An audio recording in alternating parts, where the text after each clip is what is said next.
নমস্কার বন্ধুরা, গোপাল ভাঁড়ের গল্প চ্যানেলে আপনাদের স্বাগত।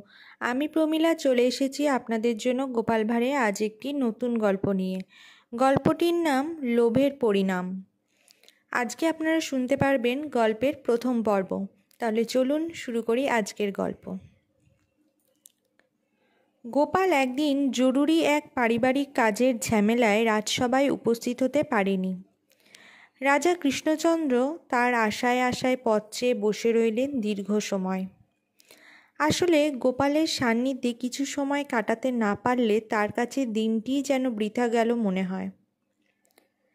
দিনান্তে সেদিনের মতো তাকে গোপালের আশা ছাড়তেই হলো। সবার কাজ মিটিয়ে প্রাসাদে যাওয়ার পূর্ব মুহূর্তে রাজা কৃষ্ণচন্দ্রের মাথায় একটি মতলব এলো। তিনি সভাসদদের উদ্দেশ্যে বললেন, তোমাদের মধ্যে এমন কেউ রয়েছে যে গোপালের ঘর থেকে যা হোক কিছু চুরি করে আনতে সক্ষম?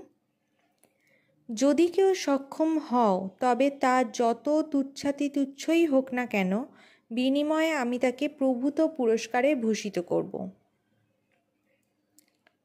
মোটা টাকা পুরস্কার পাওয়ার সম্ভাবনা সত্ত্বেও কেউই গোপালের ঘরে চুরি করতে যেতে উৎসাহী হলো না। সামান্য পুরস্কারের লোভে ধরা পড়ে গোপালের হাতে নির্ঘাত নাজেহাল হতে হবে। অতএব তাঁত বোনা নিয়েই তাঁতির সন্তুষ্ট থাকাই বুদ্ধিমানের কাজ। এতে গরু কেনার লোভ করতে গেলেই নাজেহাল হতে হবে। এক মাঝবয়সী গরিব ব্রাহ্মণ দান খয়রাত লাভের প্রত্যাশায় সেদিন রাজসভায় উপস্থিত হয়েছিল। ব্রাহ্মণটি গুণী পণ্ডিত সন্দেহ নেই।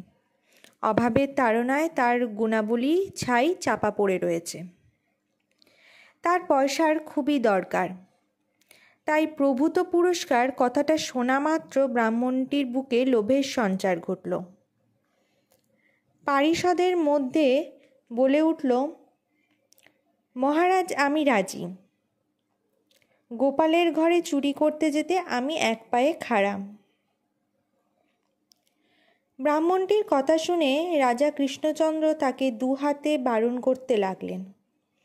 সে কি পণ্ডিত মশাই, কার ঘরে আপনি হানা দিতে চাইছেন অবশ্যই জানেন না।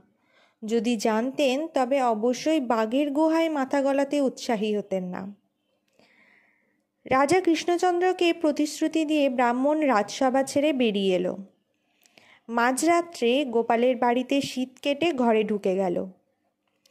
গোপাল আগেই রাজমশাইয়ের পরিকল্পনা ও ব্রাহ্মণের প্রতিশ্রুতির কথা জানতে পেরে গিয়েছিল।